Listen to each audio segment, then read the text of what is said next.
Good morning, everybody. Welcome to Rhyme of the Times for the week ending 27th of December 2025. Reeves gives farmers some Christmas Eve relief, with an increase in the death tax relief. 2 longboats come to grief and need to be retrieved. The UK receives El-Fattah after he gets a travel ban reprieve. Chris Ree's death leaves fans grieving and bereaved. After drunken mischief, the England cricketers have a surprise win up their sleeve. For much of the year 2025, the morale of farmers has taken a dive. This followed the budget of 2024, which dictated that there'd be a change in the law, and agricultural assets would no more attract death tax relief as they did before. Protests had been organised throughout the year as the rural community made their views clear. And with next April's tax D-Day getting near, the feelings of fear moved up to 6th gear. The move was part of Labour's efforts to control the country's finances and that fabled black hole. But critics claimed this wasn't the right place to look when trying to raise readies to balance the books. They reasoned that farms are special and precious and shouldn't have your normal business pressures. Back-breaking graft that forms our country's backbone, an essential food supply for abroad and for home. But 'cause farms are generally asset-rich but cash-poor, this tax would mean many couldn't trade anymore. 'Cause when a farmer dies, the tax bill that's accrued would force the farming firm to be discontinued. 'Cause selling the land, buildings and assorted metal is the only way the tax on these things can be settled. This Christmas Eve decision to backtrack isn't a complete abolition of the tax, but it's hoped that most farms won't go to the wall. In fact, the government will hope none of them at all. 'Cause for most farms, the alarm bells will no longer sound with the new threshold raised to £2.5 million. But the Tories and many other objectors vowed they'll continue to hound and hector, because they say the farmers can't move on until the inheritance tax is completely gone.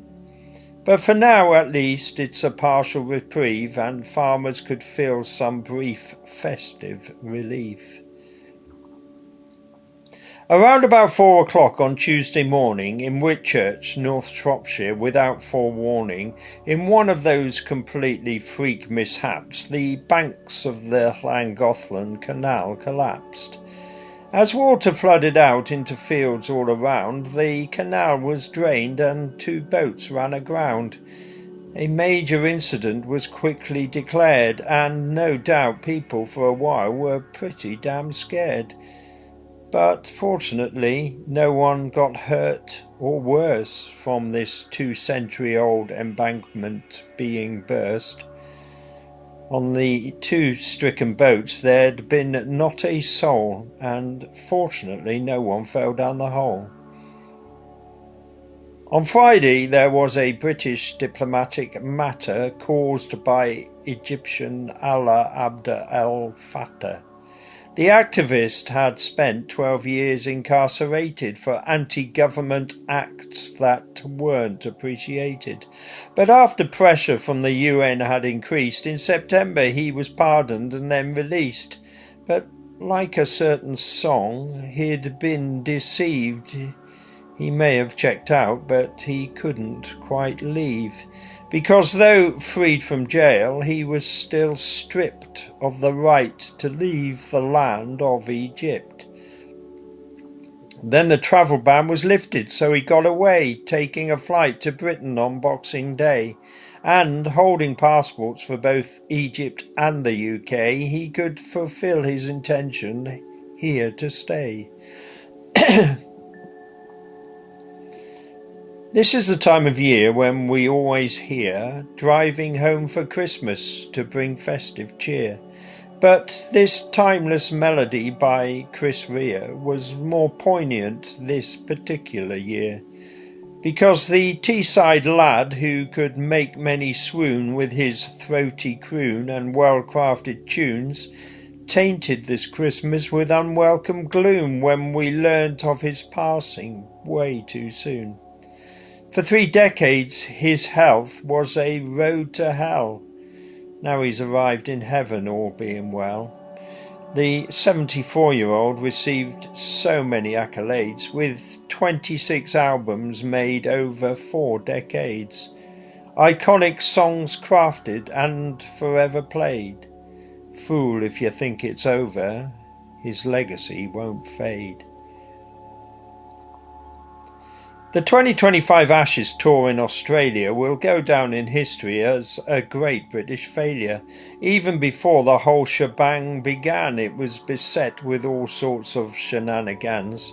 And on Tuesday, the England team got slated when social media posts were circulated. A video of Ben Duckett well lubricated, the England batsman intoxicated, with other team members inebriated. The post, it seems, is approximately dated just before the 3rd test was to be contested, when players were given a break to be rested. But being 2-0 down, some critics have suggested the time could have been more usefully invested in reflection and for thoughts to be digested about their run of defeats and how to arrest it, rather than having English fans' patience tested by appearing unserious and disinterested. And as the Christmas Day test in Melbourne started, the series was lost and British hopes were half-hearted. But with reputations gone, it was time for the Poms to throw caution to the wind and get the show on. In a 2-day match, when 36 wickets fell on a track that was giving the batsmen hell, England won by 4 wickets and so broke the spell. And with a good tale to tell, British chests could swell, even if the critics are yet to be quelled.